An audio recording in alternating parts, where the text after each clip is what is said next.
Hi, ಎಲ್ಲರೂ ಚೆನ್ನಾಗಿದ್ದೀರಾ ಅನ್ಕೊಂತೀನಿ. ಇವತ್ತು ನಮ್ಮ ಫ್ರೆಂಡು ಫಸ್ಟ್ ಟೈಮ್ ಓದೋದಕ್ಕೆ. ಇನ್ನೇನು ಎಕ್ಸಾಮ್ 2 ದಿನ ಐತೆ. 17ನೇ ತಾರೀಕಲ್ಲ ಮಚ್ಚ ಎಕ್ಸಾಮು. 17 ನಮ್ಗೆ ಸ್ಟಾರ್ಟ್ ಇದೆ ಕಾಮರ್ಸ್ ಅವ್ರಿಗೆ. BSc ಅವ್ರಿಗೆ 21ನೇ ತಾರೀಕು. ನನ್ನ ಮಗ ಇನ್ನ ಎಷ್ಟು ವಾರ, ಅವ್ರಿಗೆ ಎಷ್ಟು ದಿನ ಐತೆ? 13 ಇನ್ನ 1 ವಾರದ ಟೈಮ್ ಐತೆ. ಹೀಗೆ ಬುಕ್ ಮಾಡಿದ ಅಂದ್ರೆ ಏನ್ ಹೇಳೋಣ. ನೋಡ್ರಿ ಫ್ರೆಂಡ್ಸ್, ನನ್ನ ಮಗ ಮಾಡೋದು ಹಿಂಗೆ. ಪೆನ್ ಇಲ್ಲ ಫಸ್ಟ್ ಹಿಂಗೆ ಪೆನ್ ಕೊಡಲಿ ಮಚ್ಚ. ಪೆನ್ ಕೊಡು ಫಸ್ಟ್.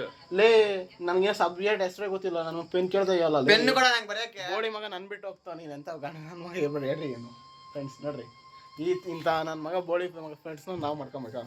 ಸೊ ನೋಡ್ರಿ, ನನ್ನ ಮಗ ಬುಕ್ ಇಡ್ಸ್ಕೊಂಡು ಓದಕ್ಕೆ ಹೋಗ್ತಾನೆ. ಬುಕ್ ಅಲ್ಲ ಇದು, ಪೇಪರ್ಸ್. ಪೇಪರ್ಸ್. ಅದು ಸಾಲ್ವ್ ಮಾಡಿರೋ ಪೇಪರ್ಸು, ಪ್ರೀವಿಯಸ್ ಇಯರು. ನಾವೆಲ್ಲ ಕ್ವಶನ್ ಪೇಪರ್ ಎಕ್ಸಾಮ್ ಇನ್ನೊಂದು ದಿನ ಓದಿ ಪಾಸ್ ಆಗೋಣ ಅಂತ ನಾವು ಟ್ರೈ ಮಾಡಿದ್ರೆ, ಈಗ ನನ್ನ ಮಗ ಎಕ್ಸಾಮ್ ಇನ್ನೊಂದು ವಾರ ಇದ್ದಂಗೆ ಓದಿ ನಮ್ಮ ಡಿಸ್ಟಿಂಕ್ಷನ್ ಅಂತಾನೆ. ಏನು ಹೇಳೋಣ ಹೇಳ್ರಿ. ನೋಡ್ರಿ ನಂಬರ್ ಕೇಳಿದ್ರು ನೀನ್ ಯಾಕೆ ಈ ತರ ಹೇಳ್ತಿದ್ಯಾ ಮಚ? ಒಂದು ವಾರದಿಂದ 1.5 ದಿನ ಕುತ್ಕೊಂಡು ಓದಿದ್ಯಾ ನೀನು. ನೋಡ್ರಿ ಈ ತರ ಹೇಳೋ ನನ್ನ ಮಕ್ಳು ಎಲ್ಲ ಟಾಪ್ ಬರೋದು. ನಮಗೆ ಹಿಂಗೆ ಕುತ್ಕೊಳಕ್ ಹೋಗ್ತಿದ್ದೀನಲ್ಲ ಮಚ. ಏನೋ ಓದಿ ಅಂದ್ರೆ ಇನ್ನೂ ಮಚ ಏನು ಓದಿಲ್ಲ ಅಂತಾನೆ ಎಕ್ಸಾಮ್ಗೆ. ನೋಡ್ರಿ ಎಕ್ಸಾಮ್ ಕಳ್ಳ ನಮಗೆ ಎಲ್ಲ ಬರೆದು ಬಂದಿರ್ತಾನೆ. ಆಯ್ತು, ಸೆಮ್ಮಗೆ ಎಷ್ಟು ಬೇಕಾಯ್ತು? ಬೇಕಾ? ಯಾವಿಲ್ಲ. ನಂದೆಷ್ಟೈತೆ? ನಂದು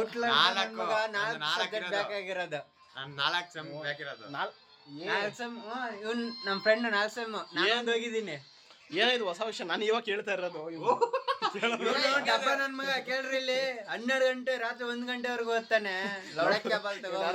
ಹಿಂಗ್ ಹೇಳ್ತಾನೆ ಕುಡಿದ್ಬಿಟ್ಟು. ನಾವು ಇರೋದು ಸತ್ಯ ಕುಡಿದ್ರು ಸತ್ಯ ಹೇಳ್ತೀವಿ ನಾವೆಲ್ಲ.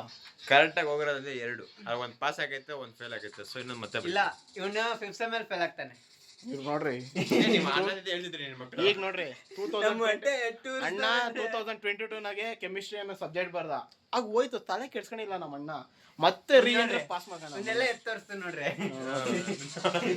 ಯೂಟ್ಯೂಬ್ಗೆ ಬಿಡ್ಬೇಕಾ ಬೇಡ ಅಂತ ನೀವೇ ಹೇಳಬೇಕು.